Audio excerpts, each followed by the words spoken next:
Welcome to the Product Leaders Edge podcast.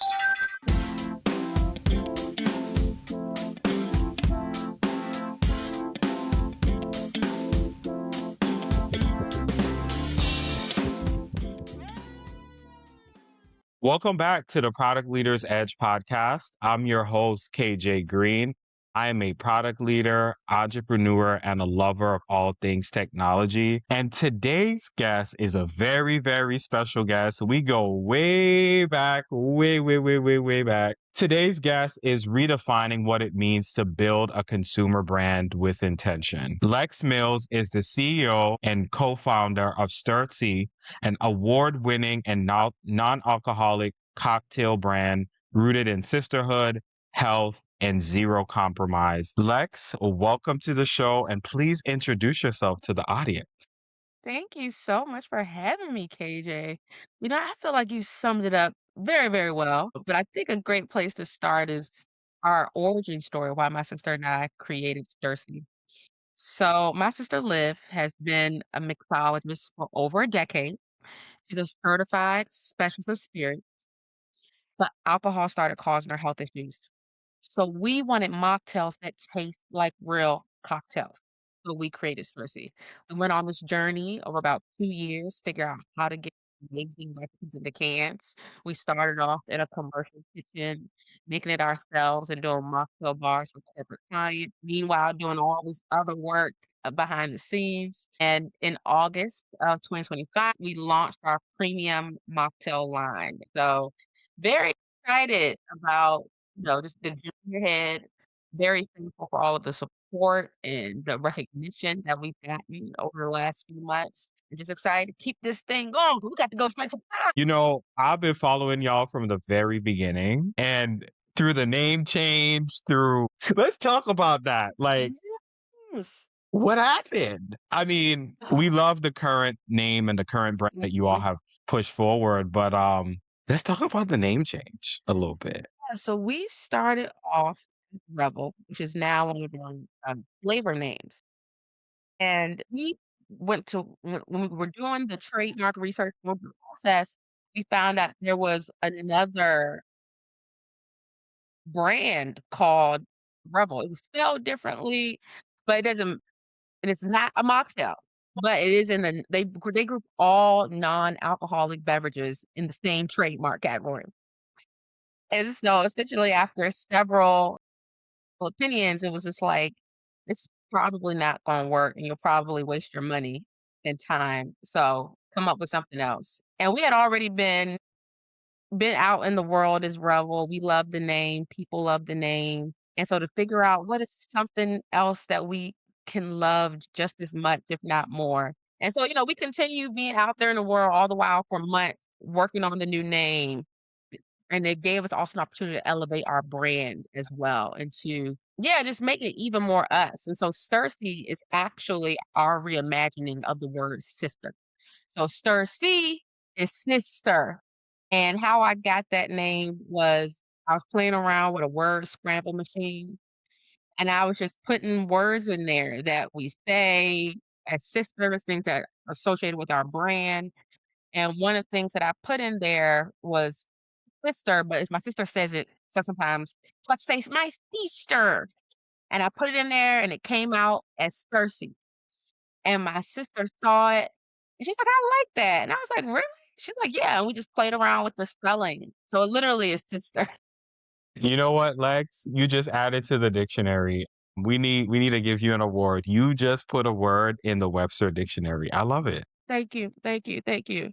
And because we're all about gathering, and so having our name means sister, and just that love and represent that love we have for each other, how we're building this business and this brand together, and everything that we pour into what we're creating.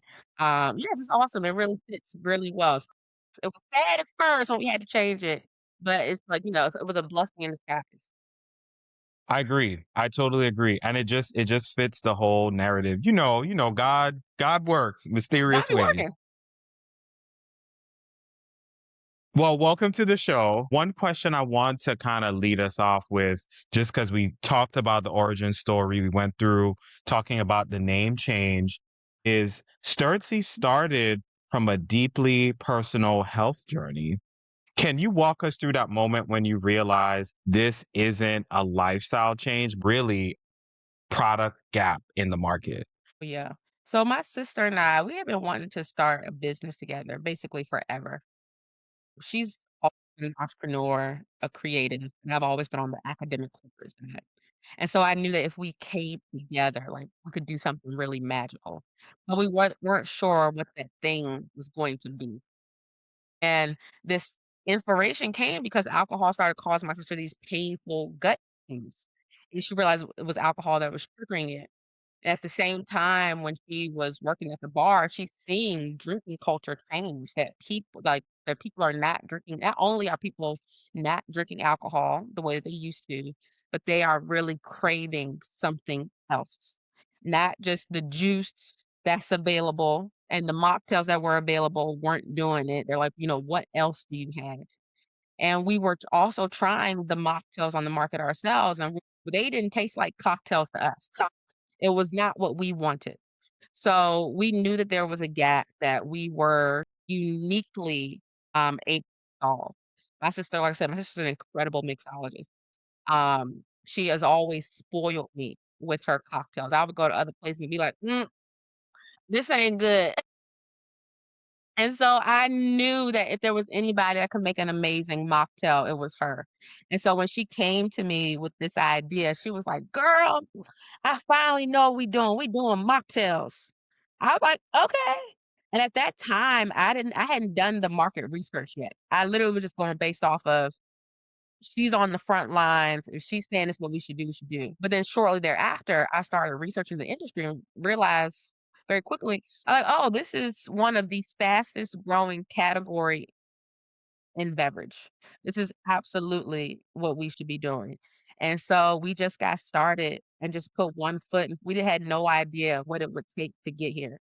And I always say, thank God we didn't know. If we had known all the 50,000,011 steps that it would take to get to this point, we would have thought that we couldn't do it. We wouldn't have started, and we would have been wrong. And we just had to put one foot in front of the other every day. And like I said, it took us from the time that we came up with the idea to actually getting it into the can, it took about 2 years.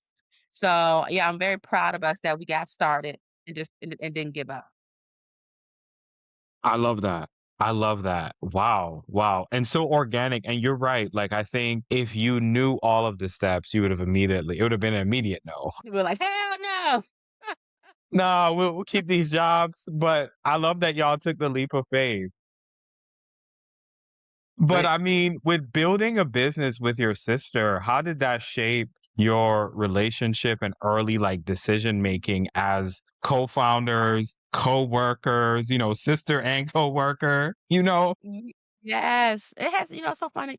It's actually made us the closest we have ever been.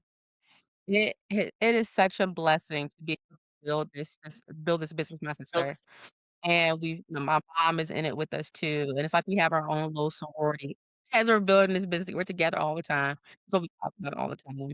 And so many people, they say to me, either they wish they could work with their sibling or, like, they wouldn't be able to do it, and, um but for us, it makes it work so well is because we have so much love and respect and admiration for each other and what each of us uniquely contributes. This business does not exist without either of us. My sister, in addition to being, like, an incredible mixologist, she's also a graphic and a web designer and a brand builder. She's had her own web design studio for, like, 7 or more years at this point. And so all of our not only does she do all of our formulations, everything creative that you see more that comes out of Stursi, she has created. And so that means that we are able to make our vision come to life in such a unique way because we do all of it in-house. It's literally like whatever we talk about, whatever we dream, like and we spent months talking about this brand, what we wanted to look like, what we wanted it to feel like. And my sister was able to take all of that and actually create it. And so it's been amazing. And as for me, having that business and economic development background. I'm the CEO. I always say it's her job to make it, it's my job to sell it. So I'm the person that's out in the world building the partnerships, selling it, Yeah. doing the events, big and small, telling our story and getting as many people to know about us and try it. Wow, yeah, putting that top MBA to work. But did you always have an entrepreneurial bug? I know you were more, when we first met, you were Mhm. more aligned with like the urban planning, public service, nonprofit space. So where Yeah. did this come from? This I've entrepreneur bug? always wanted to be an entrepreneur, but it was scary. I was like, because I had, especially being in economic development, I was around entrepreneurs and small businesses all the time because that was my job was to, whatever place I was working at, it was around developing and leveraging resources to support entrepreneurs. And so I would hear from them, how difficult it is. And I was like, oh, I really like these biweekly checks. That's hard.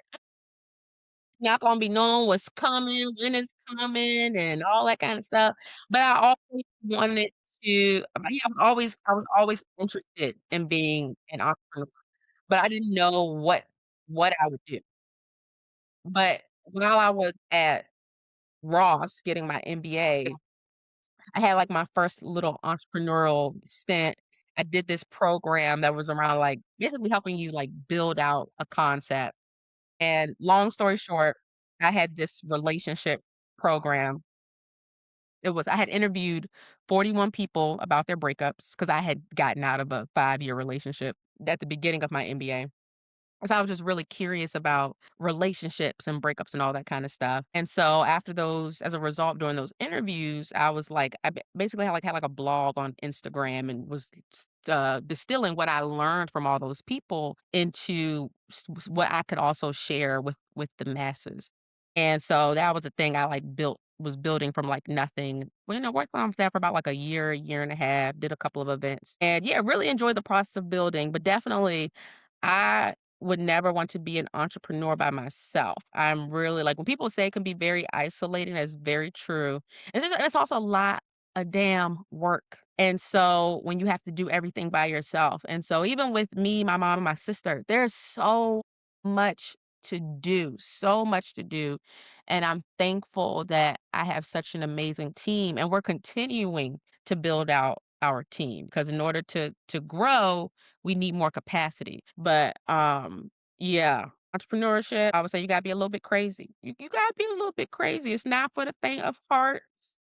It's you a little you got yes, you do. And you got to and you it is I was just the biggest faith walk I've ever taken. Cause and like I'm a very spiritual person. And my spiritual self, I know this is what's happening. This is what's happening. But my human self be like, we don't know what's tomorrow is looking like. We don't exactly know when all of this stuff is gonna matriculate. And you got to be investing, depending on what business you're doing, but definitely manufacturing. You need to be putting up thousands of dollars long before you will ever see a return on it and believe that people are going to buy it. I remember when we put one ingredient we bought, it was $4,000. And I remember we did like a little prayer circle. I was me, my mom, my sister, and I was affirming. It's like, yes, we're taking, this is our first big ingredient, our first big purchase. And it's all coming, it's all gonna work out, y'all.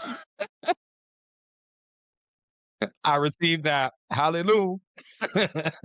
Wow. Wow. Yeah, it is an isolating journey. And I think a lot of people don't understand, especially like if have friends in corporate America, they may not always get it. Because corporate, the 9 to 5 is guaranteed. Well, It not sure is. we know in this economy, Yeah. it But to an depends, extent, but yeah. to an extent, yeah, yeah, more than the initial investments that you have to put forward, not necessarily knowing what will come of it.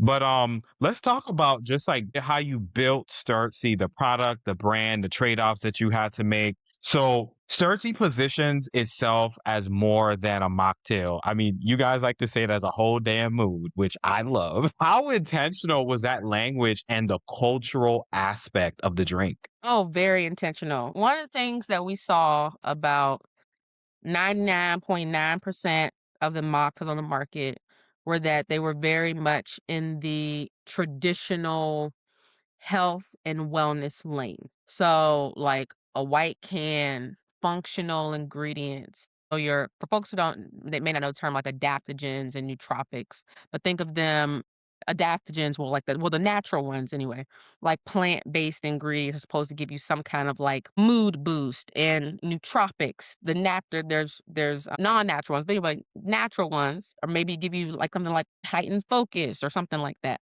So there's supplements.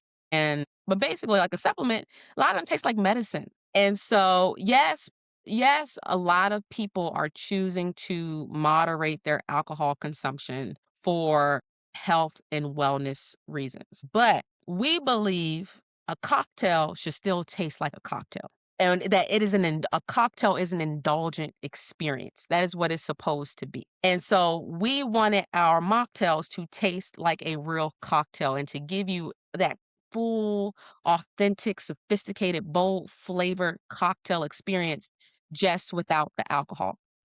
And so that meant not only in terms of the ingredients that we use so that it acted so give like being very thoughtful about the flavor profiles that we were creating, but also our brand. Our brand had to be sexy. It had to be cool. It had to be fun. And because those moments of indulgence that cocktails are designed for, that is the vibe. Is whether it's like fun and self-care for yourself or we're being in community and celebration with other people. And that is a whole different kind of wellness. It's belonging, not the wellness of we are stripping things away from ourselves. And so that is what we're about. So all of that was very, very intentional. I love that. I love that. And I love that you didn't ride the wave of what you thought that you had to go.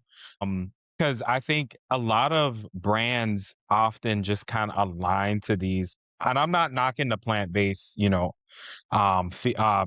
industry and products, but I think you're pushing forth a product that's meant to keep the mood and to drop cultural aspects behind of it rather than like, oh, we're just like here on the shelf. Exactly, exactly.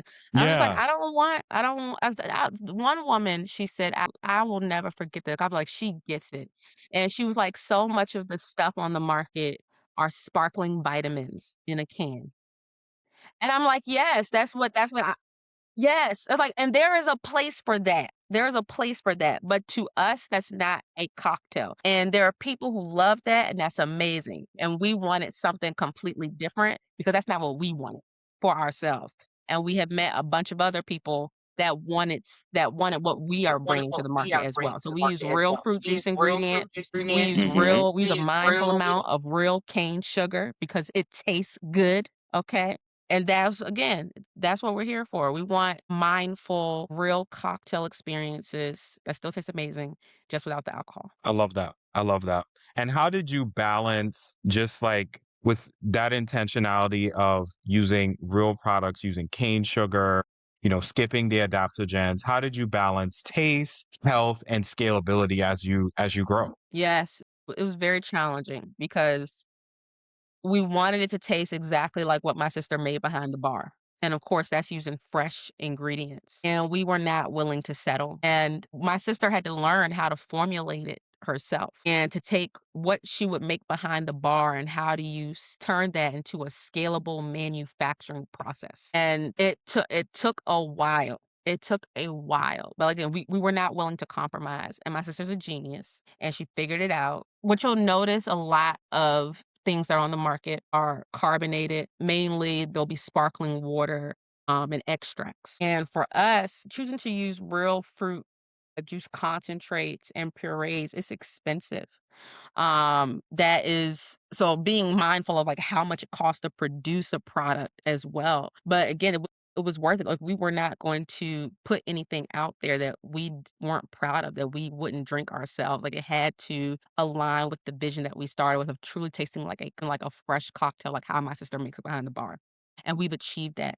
And so we have it is a premium luxury mocktail. It's a cocktail, it just doesn't have alcohol in it. I love that. I love that. So thinking more broadly on as you're scaling, you guys are everywhere, literally everywhere. But as you're scaling, how do you maintain authenticity to the brand, with partnerships, distribution, and really as your visibility has increased? And it really is about being willing to take our time and being willing to it really comes down to being willing to take our time because there are lots of different channels, like, of ways that you could there's so many different ways you could do this. You could Most people, they try to go the route of getting their product into stores, so retail. There's the bars and restaurant, the on-premise channel, that's one. Of course, hopefully, when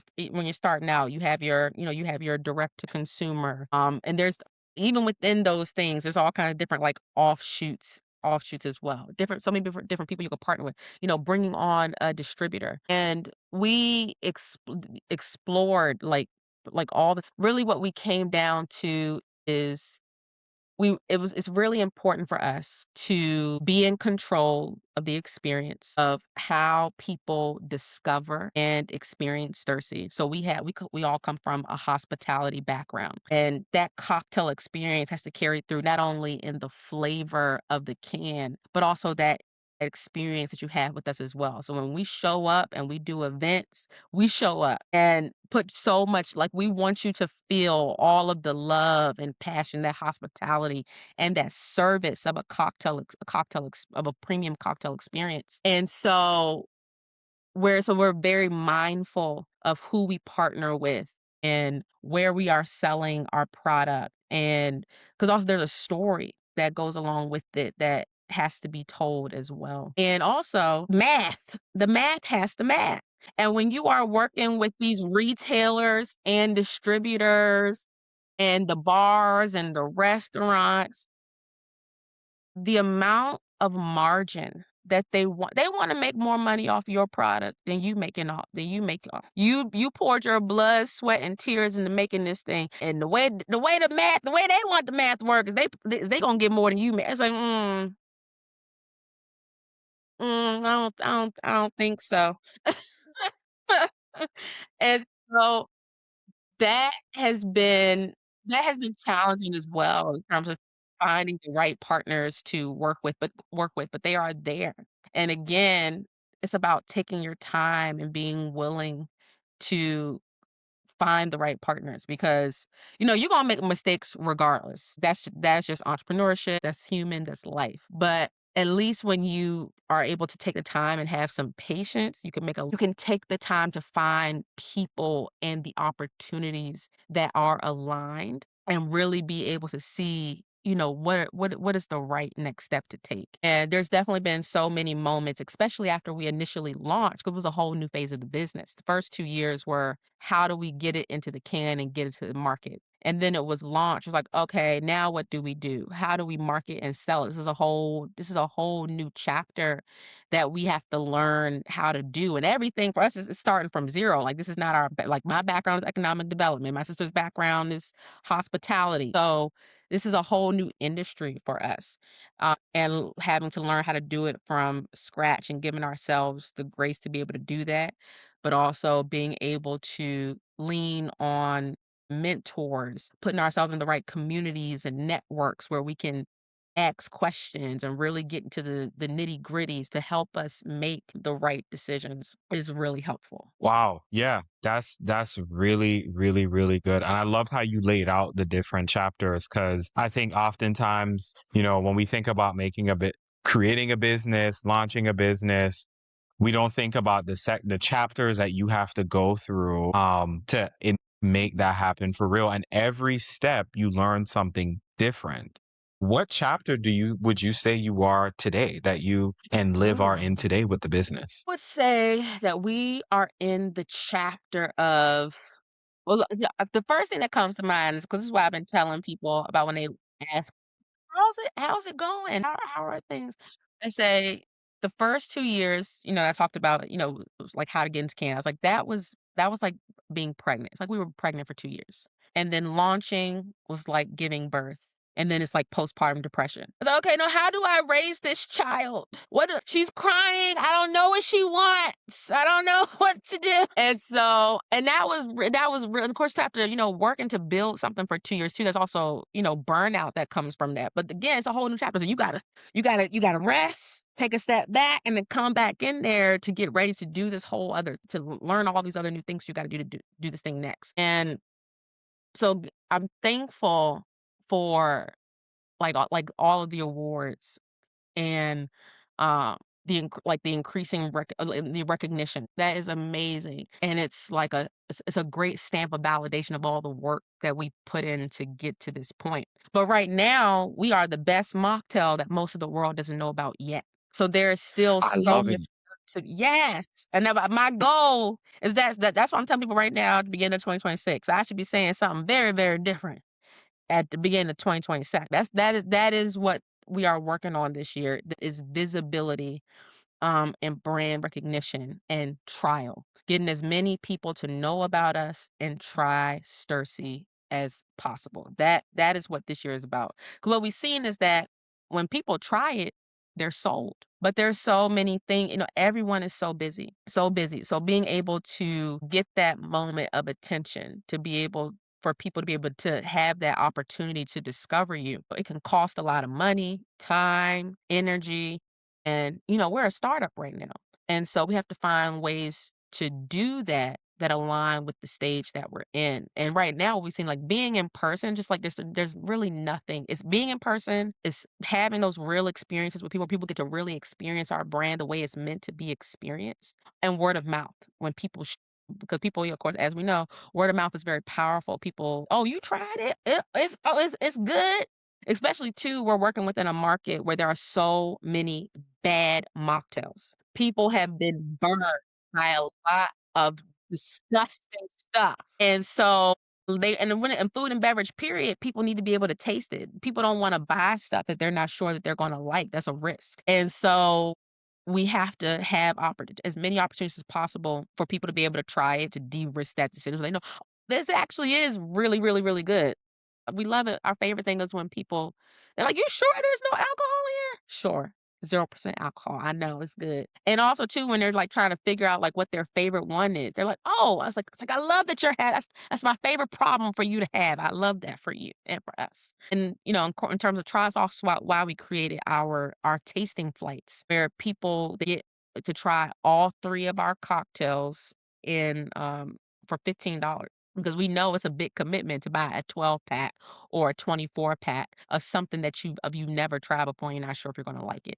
And so we wanted to reduce that barrier and give folks a chance to have that first experience, that first date with us and see, are you ready to see where it goes? You ready to commit now? I love it. And I love that language, the first date. See, the branding, I love the branding of Cersei. But talking about branding, what surprised you most about becoming the face of Cersei? Like what surprised you? Mm. I would say it's one of the first things that comes to mind is people aren't used to seeing Black founders of products. And I would say like beverages specifically because it is a very capital intensive industry to be in. It's mostly, white male founders. And so when we, when we're in person and we're doing events, people they're like, is this your company?" Like we get asked that all the time. Like even though I'm literally telling the story of like this is what happened to my sister. It's be like, this is y'all. Yes, we are the owners of the company. And they're like, People are and wild. but but also too, I get at the same time because like how when you go into the store, you don't see us represented. You don't. And so and they're excited. They're like, oh my god, and they're excited about that to see that representation. So and I think so that's one of the things that's been surprising. But I think also too, people don't really get to meet founders as often either. And people are really curious. People really are curious to hear the story of how and why people are building something. Like we really are in an era where people want to feel a connection to the brands that they are choosing to support. And I think that that is amazing. I love that. And I really appreciate when people telling me I'm a good saleswoman. Actually, whenever I do, 'cause I got, I got the spiel down now between the all the tastings and the pitch competitions, like the s the spiel is down. I got the 30-second, I got the 1, the 2, the 3, the 4, the 5 minute. I got all the versions. And they be like, "You a good sales lady." Thank you. That's my that's really what my job comes down to as the CEO. My job is to sell and to get y'all to listen to me and to be as engaging as possible. And it's easy for me to do that because I love Stursi. I love what we are building. I believe in this product so much. And just the and where we're going, what we're building, and all the opportunities there. As many as hard as all the hard days that there are, as hard as it is, I know that we are walking in our purpose and that we're doing exactly what we're supposed to be doing and that we just have to stay the course. And so it is absolutely a joy and a privilege to be able to share our story and to share Stursi with people. And maybe that is, I wouldn't say that it's surprising, but I would say maybe it's like a surprise and a delight. Just like how I never I literally I'm saying the same thing all the time and I never get tired of it because it's every person, it's a new opportunity. I never know who I'm going to meet. I never know how this product or this story is going to connect with them and impact them or how it will impact our business and where it's going to lead. And I'm all about also too, spreading joy. And so whenever somebody come up to the thing, I'm like, thank you. Like you could have chosen to go anywhere in this room and you came here. Thank you. I'm happy to see you. Now let's talk about Stursi. I love it. I love it. I love it. I love it. Yeah, yeah. They could have gone anywhere, but they chose to come to you. And then that's your opportunity. Front Mhm. row, come get it. That's right. That's right. It's the Stursi stage. I got to represent. For sure, for sure. And talking about representation, especially as a woman founder, a Black woman founder in consumer brands, how do you see yourself, in this space? What legacy do you hope to leave behind? I know that's a weighty question, but I wanted to put that out front, because you talked about this industry being capital intensive, all these things, but yeah, what do you hope to leave behind here? I would say I just want people, I hope that Stursi and what we're doing is just an example for people that whatever it is that they want to create, whatever it is that they want to bring to life in the world, that they can do it. And they just have to start. They don't have to know all the answers. They don't have to know how it's going to get done. They just have to start and they have to trust themselves to figure it out along the way. And that is how I have lived my entire life, career. So many times I left a job and I didn't have a plan of what I was going to do next, but I knew that it was time to close that chapter and that God would reveal the way if I opened myself up and made space for that new opportunity to come in. And it is Lord, no, I know it's scary. I know it is scary, but that is really what I'm about what I want to leave with people is to follow their joy and to trust themselves that they will figure it out along the way. Wow. Wow. I appreciate it. Gems, gems, gems. Awesome. Well, that ends like our formal question. So we're gonna go into the quick game that we talked about earlier. Alright. So the game is called Sip or Skip. Okay. I'm gonna name just like a few type of like beverage options, trends within the beverage mocktail industry, and you tell me whether it's a sip or skip. Okay. Let's do it. So the first one is functional beverages with 15 plus ingredients. skip, big skip.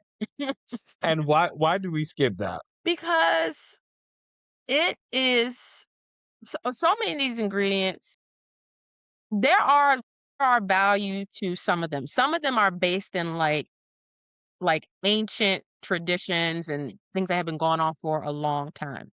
But a lot of people are doing stuff because it's trendy and because they think it'll sell, not because they're actually doing something that like they really have a connection to and that has heart. They see an opportunity in this. Like I said, this is one of the fastest growing categories in beverage is the adult non-alcoholic. And so there's new products coming out all of the time, and very little of it is of quality. And so there's so many people that are just creating beverages and just like kind of like rubber stamp. Oh, I think that thing is selling. Let's just pretty much copy what's on the back of that can and put our own version out and hope it sells. And that's not how we do things. And and there's a lot of people, like, there's plenty of people who are looking for those types of ingredients. There's also a lot of people like me and my sister who are not, who don't want those types of ingredients, and who just are, like, just want a cocktail experience. So, that's why I would skip that, 'cause a lot of people, they can't pronounce them, they don't know what it is, and I think it's just people a lot of people are just doing a lot of copy and cat without really yeah, copying without truly creating something meaningful and different that really adds to the space and the experience.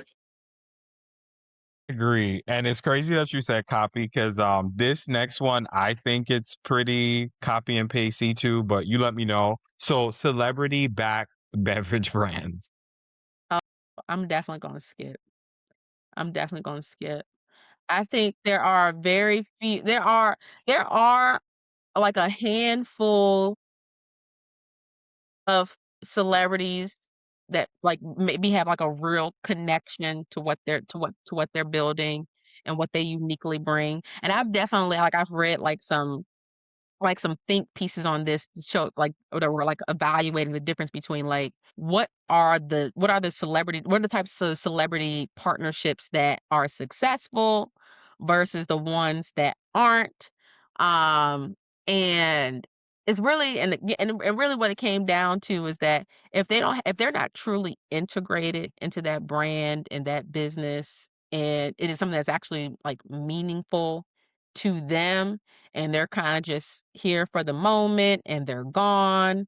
There's that there's that spike in the sales for when they're involved, and then but it's like, they're renting an audience for that period of time. Whereas if they really are in it for the long haul, then, you can really reap the benefits of it. Because of course, yeah, again, so much of this too is visibility and getting people, getting in front of people so that they know you exist and to try the product. But your product has to be has to provide value on your product, your brand, the experience. Not only is it hard enough to get people to know about you and try it in the first place, what are you offering that keeps them coming back, where they want to make this a part of their lives, where they're going to keep buying? That's what builds the business, is the repeat buyers who are coming back time and time again.